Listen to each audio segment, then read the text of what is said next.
entend des voix qui s'élèvent, des jeunes qui disent la politique est sale. Eh bien, moi je pense exactement le contraire. La politique n'est pas du tout sale. Bonjour tout le monde, je me nomme Diallo Mohamed Bachir et je suis étudiant en politique, sécurité et géostratégie à l'université du Mondoukou. C'est un honneur pour moi de vous retrouver sur cette chaîne pour aborder des thématiques très importantes pour notre avenir. Il faut dire que sur cette chaîne, nous faisons des analyses politiques et également nous parlons des réalités africaines.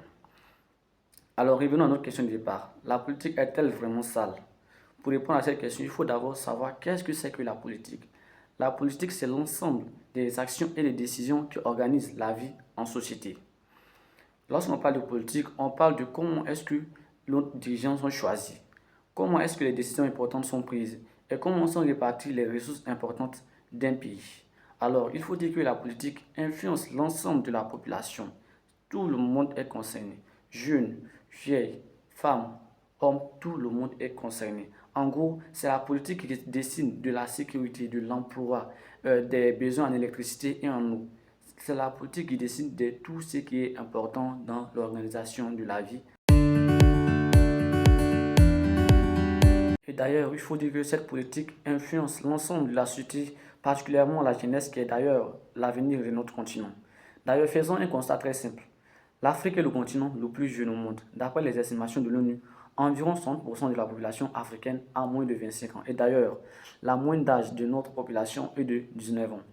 Et nous penserons logiquement que cette richesse en jeunesse se serait traduite par la participation dans les activités politiques de leurs différentes nations. Mais malheureusement, ce que nous constatons, c'est l'effet inverse. En effet, très peu de jeunes africains s'intéressent à la vie politique de leur nation, vaguant à leur occupation sans tenir compte de la vie de leur nation, de la vie politique de leur nation. Prenons par exemple un exemple très simple. Lors des élections, la jeunesse africaine ne participe pas, en tout cas beaucoup, aux élections. Voilà. Je vais vous prendre un exemple très simple. Lors des élections, par exemple, de 2025 en Côte d'Ivoire, ici, dans ma promo, par exemple, nous sommes 80. Et sur les 80, je peux vous dire qu'il y a moins de 10 personnes, 10 étudiants qui sont allés voter. C'est pour vous montrer le problème majeur que constitue cette problématique de la jeunesse qui ne s'intéresse guère à la vie politique de leur nation. Et c'est vraiment un point essentiel qu'il faudrait comprendre. Mais pourquoi donc la politique a mauvaise réputation auprès des jeunes et également auprès de l'ensemble de la population africaine? Soyons honnêtes, ce dégoût de la politique africaine n'est pas du tout sans raison. Disons-nous la vérité. D'abord, lorsque vous avez des dirigeants qui se disent démocrates et qui font plus de 30 ans au pouvoir, clairement ça pose des questions. Et lorsque nous avons des élections où les grands acteurs de cette scène sont écartés par le pouvoir, ça pose des questions. Et lorsque nous avons des élections où une personne euh, qui disent démocrate remporte les élections à plus de 90% avec des scores russes, ça pose des questions. Et lorsque nous avons des institutions qui sont censées être transparentes et impartiales deviennent partisanes, ça pose des questions.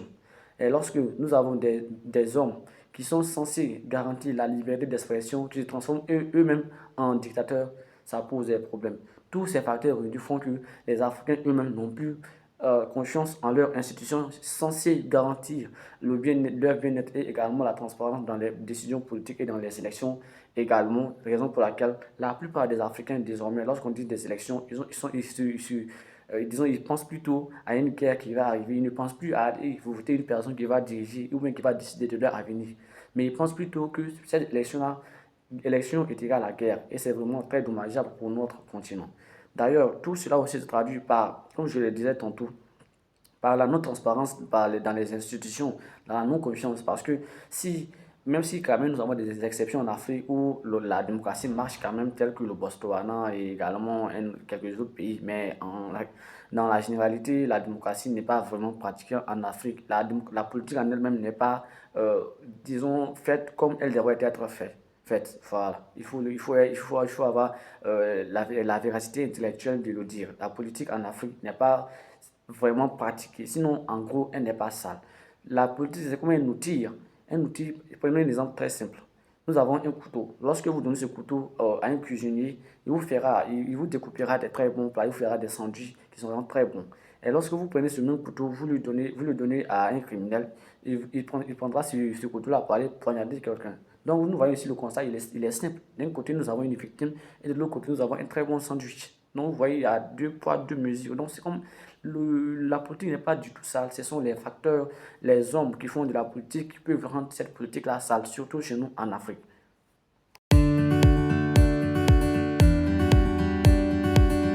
Et il faut dire que tous ces facteurs-là ont mené au désengagement de la population africaine vis-à-vis de la politique, et plus particulièrement les jeunes.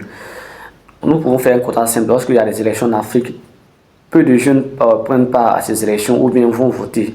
Et lorsque nous leur demandons pourquoi est-ce qu'ils ne vont pas voter, ils répondent simplement pourquoi est-ce que je vais aller voter? Pourquoi me fatiguer alors que nous savons déjà qui sera le président?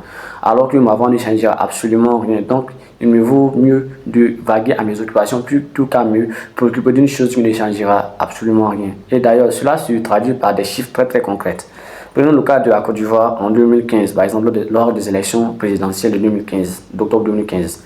Sur les 6 millions de personnes inscrites sur la liste, il n'y a que 3 millions qui sont allés voter. Et d'ailleurs, sur ces 3 millions-là, il n'y a que 20% de jeunes de moins de 25 ans qui ont pris part à ces élections selon l'Institut national de statistiques de Côte d'Ivoire.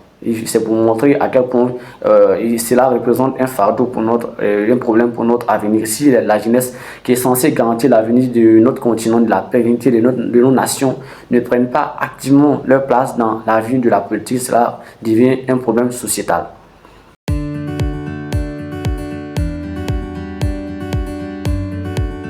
En définitive, la politique n'est pas un domaine réservé à une élite. La politique, c'est l'ensemble des décisions qui organisent la vie de l'homme en société.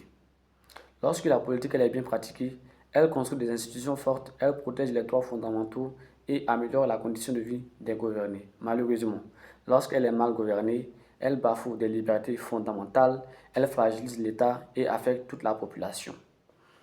La question n'est pas de savoir si la politique elle est bonne ou mauvaise. Non, parce que la politique en elle-même, elle n'est pas mauvaise. Ce sont les acteurs qui la rendent mauvaise. La question est de savoir qui y participe. Alors, voulez-vous être des acteurs ou des spectateurs de cette politique? Si vous avez aimé cette vidéo, likez et abonnez-vous pour ne pas rater les prochaines vidéos. Et je vous dis à bientôt pour d'autres vidéos.